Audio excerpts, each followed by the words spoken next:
जीवन में व्यापक परिवर्तन लाने में सहायक हो सकती हैं।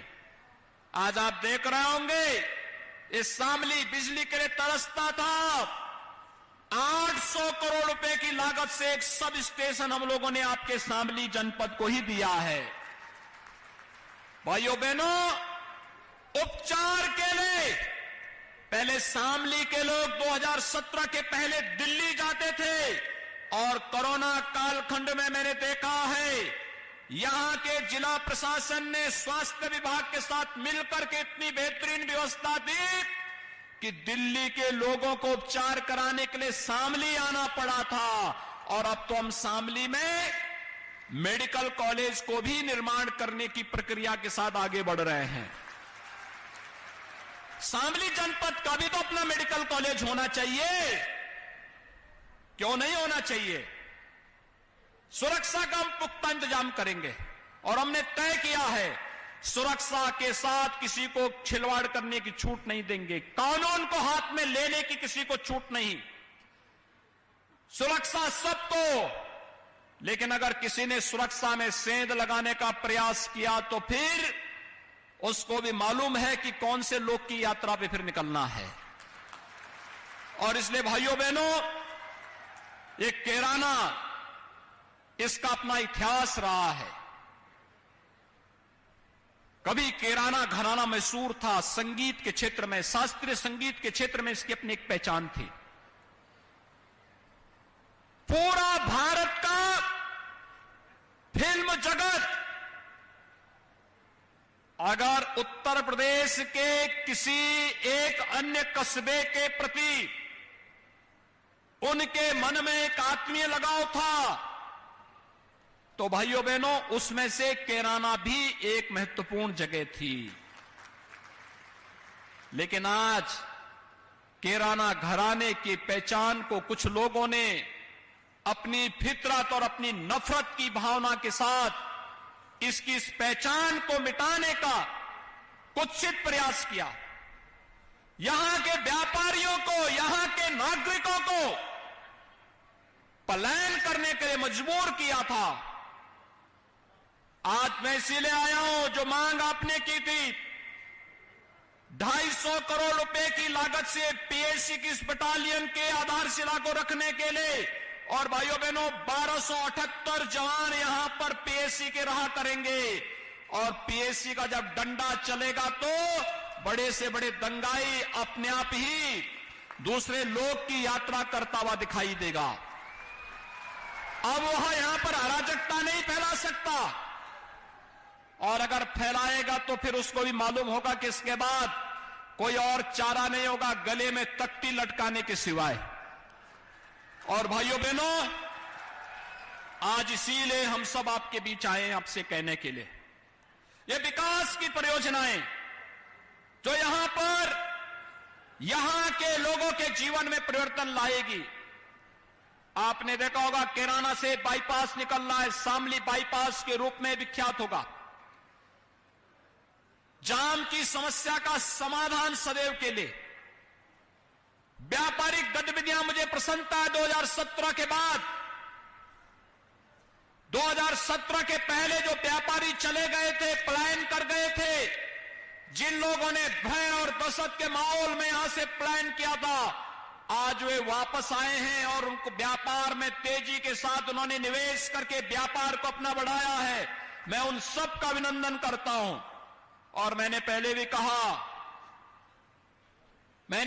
इस बारे में कहा है, प्रशासन से मैंने कहा है, जिन व्यापारियों के घरों में जनहानि और धनहानि उन आतताइयों ने की है, इस पर तो कार्रवाई कुछ पे हुई है, अगर इसके बाद भी कोई बचा है तो उसको भी छोड़ा नहीं जाना चाहिए। दूसरा, उन पीड़न के शिकार हुए लोगों को हम सरकार की तरफ से भी मुआवजा देंगे, उनको हम सम्मान को आगे वे व्यवसाय कर सकेंगे, इसके लिए सरकार की तरफ से हम उन्हें सहायता उपलब्ध करवाएंगे। भाइयों बहनों, हमें इस बात को ध्यान में रखना होगा कि जो हमारी पहचान है उस पहचान को हर हाल में बनाए रखें, और उस पहचान के साथ खिलवाड़ करने की चोट किसी को भी न दें। पश्चिमी उत्तर प्रदेश का नौजवान, यहां का किसान, यहां की माताएं मेहनती हैं, जीवन के प्रत्येक क्षेत्र में अपनी एक नई पहचान बनाने के लिए लालायित हैं, और आज उसको हम भी सरकार की तरफ से सहयोग करने के लिए आज यहां पर आए हैं। जिन भी लोगों ने यहां पर कैराना को, जो कभी भारत के शास्त्रीय संगीत का एक केंद्र बिंदु हुआ करता था, भारतीय संगीत का एक केंद्र बिंदु हुआ करता था, और इस पश्चिमी उत्तर प्रदेश का प्रमुख व्यापारिक केंद्र, जिन लोगों ने भी इस केंद्र को उजाड़ने का दुस्साहस किया है, मारीच और सुबाहों की तरह उनकी दुर्गति हुई है, और मारीच और सुबाहों की तरह ही उनको आने वाले समय में इसी दुर्गति का शिकार भी होना पड़ेगा, इसमें कोई संदेह नहीं होना चाहिए।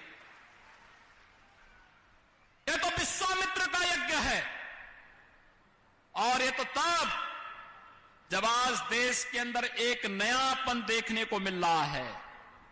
भाइयों बहनों, आपने देखा होगा केंद्र में मोदी जी के आने के बाद कश्मीर में धारा 370 कैसे समाप्त हो गई, हमेशा के लिए समाप्त हो गई। 3 तलाक की कुप्रथा को कैसे लगाम लगा दिया गया, ये किसी से छुपा हुआ नहीं, हमेशा के लिए समाप्त। और यही नहीं, अब तो अयोध्या में भगवान राम का भव्य मंदिर के निर्माण का कार्य भी प्रारंभ हो चुका है। अब तो किसी को संदेह रहना ही नहीं चाहिए। भव्य मंदिर के निर्माण का कार्य अयोध्या में, जो लोग अयोध्या में भगवान राम का भव्य मंदिर नहीं चाहते थे, जो लोग कश्मीर में धारा 370 को समाप्त करने का विरोध करते थे, भाइयों बहनों, ये लोग कब खुश होते हैं? जब मुजफ्फरनगर में दंगा होता है, जब कैराना से पलायन होता है, और जब अफगानिस्तान में तालिबान का शासन होता है, तब इनके नारे लगते हैं। लेकिन तालिबानीकरण कतई हम स्वीकार नहीं होने देंगे, और जो भी तालिबान का समर्थन उत्तर प्रदेश की धरती पर करेगा, सख्ती के साथ उसे निपटने का कार्य भी सरकार करेगी। ये तालिबानी मानसिकता नहीं स्वीकार होनी चाहिए, कतई नहीं होनी चाहिए। ये मध्य युग में समाज को ले जाने की कुछ सी चेष्टा है, जो बहन और बेटियों के जीवन को पूरी तरह नारकीय बनाता है, नागरिकों के मौलिक अधिकारों का हनन करता है, और जो केवल और केवल एक मजहबी जुनून के साथ जीते हैं, वे लोग इस तालिबानी कुकृत्यों का समर्थन कर रहे हैं। इसको उत्तर प्रदेश की धरती में कतई स्वीकार नहीं करेंगे। और मैं एक बार फिर से आपको यही कहने के लिए आया हूं, उत्तर प्रदेश आज देश के यशस्वी प्रधानमंत्री मोदी जी के मार्गदर्शन में, उनके नेतृत्व में विकास, शांति और सौहार्द और समृद्धि के जिस मार्ग पर आगे बढ़ा है, हम सबको याद रखना होगा, ये तब बढ़ा है जब हमने जाति, क्षेत्र, भाषा, मत और मजहब से ऊपर उठ करके केवल राष्ट्र धर्म के आधार पर विकास और समृद्धि को महत्व दे करके जब हम लोगों ने इस दिशा में सोच प्रारंभ की, आज उसका परिणाम है गरीब को शासन की योजनाओं का लाभ मिल रहा है, बड़े बड़े विकास के प्रोजेक्ट आ रहे हैं। क्या न गांव, क्या गरीब, क्या किसान, क्या नौजवान, क्या महिलाएं, क्या समाज का हर तबके का व्यक्ति, हर एक व्यक्ति को शासन की सुविधाओं का लाभ मिल रहा है। और भाइयों बहनों, शासन की सुविधा के साथ साथ हर सभ्य समाज के नागरिक को, हर नागरिक को सुरक्षा की गारंटी भी सरकार दे रही है। हमने कहा हर व्यक्ति को सुरक्षा की गारंटी देंगे, लेकिन कानून को हाथ में लेने की छूट किसी को नहीं देंगे। और मैं धन्यवाद दूंगा अपने शामली के अपने सभी जनप्रतिनिधियों को, जिन्होंने मेहनत से यहां पर केंद्र और प्रदेश सरकार की योजनाओं को लाने में सफलता प्राप्त की है।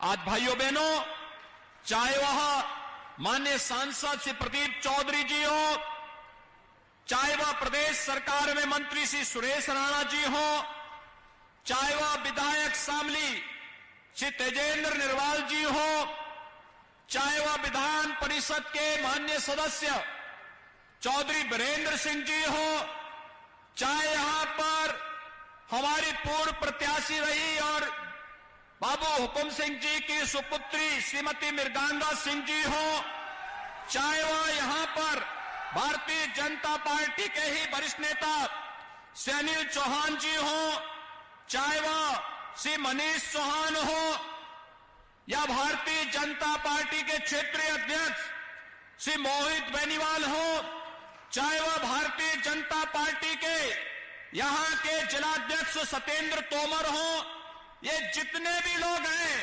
ये सभी लोग विकास के लिए, समृद्धि के लिए और प्रत्येक नागरिक के जीवन में खुशहाली के लिए कार्य करने के लिए निरंतर प्रयास करते हैं। भाइयों बहनों, जब सुरक्षा, समृद्धि और होगी तो खुशहाली स्वयं ही आएगी और उसी खुशहाली के साथ आपके साथ सहभागी बनने के लिए आज मैं स्वयं भी प्रदेश अध्यक्ष जी के साथ में आपके बीच में यहां पर आया हूं।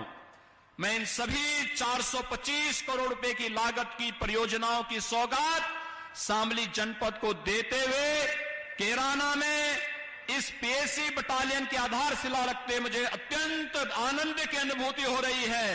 ये दीपावली का उपहार है शामली जनपद के लिए, कैराना कस्बा वासियों के लिए, आप सबको ये मंगलमय हो।